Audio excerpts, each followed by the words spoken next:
피고인 윤석열의 행위는 정치에 대한 불신을 가중시켜 민주정치의 건전한 발전에 대한 국민의 기대를 저해하는 심각한 결과를 초래한 것으로 비난 가능합니다. 지금부터 2026년 7월 13일 서울중앙지방법원 형사 33부 피고인 윤석열은 27년간 공직에 있다가 대통령 선거에 출마하기 위해 정치계에 입문하였습니다.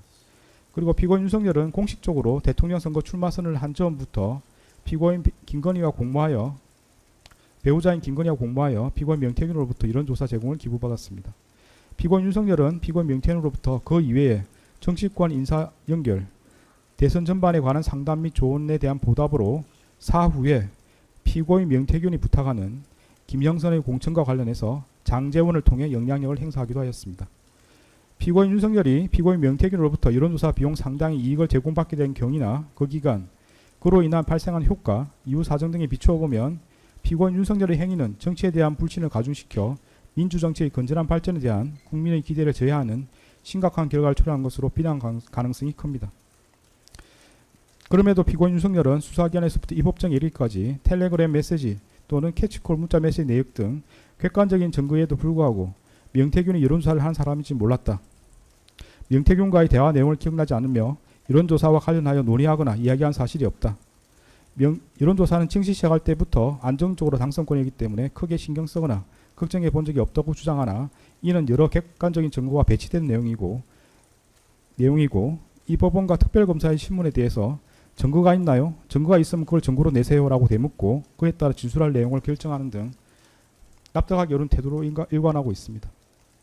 이러한 사정을 고려하면 피고인 윤석열에게 이 사건 범행 이전에는 범죄 전력이 없고 피고인 윤석열이 피고인 명태균에게 처음부터 여론조사 제공을 적극적으로 요구하진 않았던 것으로 보이는 점 등을 유리한 양형 요소를 고려하더라도 그 잘못에 상응하는 형의 선고가 불가피하다고 보입니다.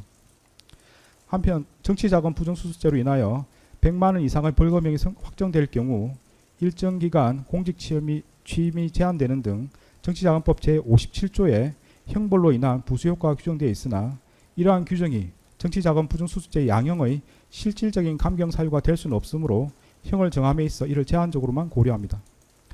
그 밖에 다른 양요소를 다 고려해서 주문과 같이 형을 정합니다. 다음으로 피고인 명태균에 대한 양형입니다. 피고인 명태균은 여론조사업에 종사하여 온 자로서 여론조사는 객관성과 공정성을 바탕으로 현실의 여론을 정확히 반영하는 것이 그 본질이라는 점에 대해 명확히 알고 있었습니다. 그럼에도 피고인 명태균은 정치인들이 여론조사에 민감하다는 점을 알고는 피고인 윤석열 부부의 정치적 이해와 결탁하여 피고인 윤석열의 대통령 당선을 도운 후 이를 토대로 정치적 영향을 행사할 목적으로 피고인 윤석열 부부에게 무상으로 14일 거쳐서 여론조사를 제공하였습니다. 피고인 명태균이 피고인 윤석열 부부에게 제공하기 위해 실시한 여론조사 중 일부는 표본 추출 방식이나 설문 내용이 피고인 윤석열에게 유리한 결과를 도출하기 위해 만들어진 것이거나 표본값을 허위로 부풀려 피고인 윤석열의 지지율을 실제보다 높은 값으로 나오도록 만든 것이었습니다. 이후 피고인 명태균은 피고인 윤석열 부부에게 김영선의 공천을 부탁하였습니다. 피고인 명태균이 피고인 윤석열 부부에게 여론조사 비용 상당의 이익을 제공하게 된 경위나 그 기간, 액수, 그로 인해 발생한 효과, 이후의 사정 등에 비추어 보면 피고인 명태균의 범행은 정치자금에 관련한 부정을 방지함으로써 민주정치의 건전한 발전을 도모하려는 정치자금법 입법 취지를 훼손하고 여론조사의 공정성과 객관성을 무너뜨린 행위인 바 그 비난 가능성이 크다고 할 것입니다. 그럼에도 피고인 명태균은 이 법정에서 납득하기 어렵거나 일관되지 않은 주장을 하는 등 반성하는 태도를 보이지 않고 있고 피고인 명태균에게는 2건의 동종 벌금형 전과가 있습니다. 이러한 사정들을 고려해서 피고인 명태균에게 이에 상응하는 형의 선고가 불가피하다고 보입니다. 이러한 점과 그 밖의 양의 조건이 되는 여러 사정을 종합적으로 고려해서 주문과 같이 형을 정합니다.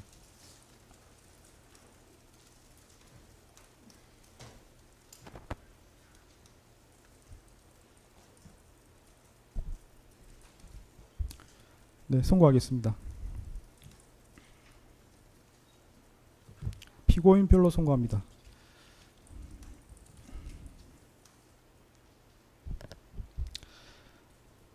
피고인 윤석열에 대해서 선고합니다. 피고인 윤석열을 징역 2년에 처한다. 피고인 윤석열로부터 1,396만 3,600원을 추징한다. 위 추징금에 상당한 금액의 간합을 명한다. 피고인 명태균에 대해서 선고합니다. 피고인 명태균을 징역 1년 6개월에 처한다. 판결에 불만이 있으면 일주일 이내에 항소해서 다툴 수 있습니다. 항소장은 서울중앙지방법원에 제출하시면 되고 항소하는 경우에는 서울고등법원에서 재판이 진행됩니다. 구치소나 교도소에 있는 피고인 또는 법정 구속된 피고인은 법원에 직접 제출하지 않고 구치소장이나 교도소장 등에게 제출하여도 됩니다. 판결과 관련해서는 이유 부분에 무죄가 있습니다. 이와 관련해서 안내문을 교부하도록 합니다. 네, 다음으로 피고인 명태균에 대한 법정 구속 여부를 판단하기 위해서 신문 절차를 진행하겠습니다. 네, 선고까지 중계를 마쳤기 때문에 법정 구속을 위한 신문 절차는 중계를 하지 않겠습니다. 중계를 중단합니다.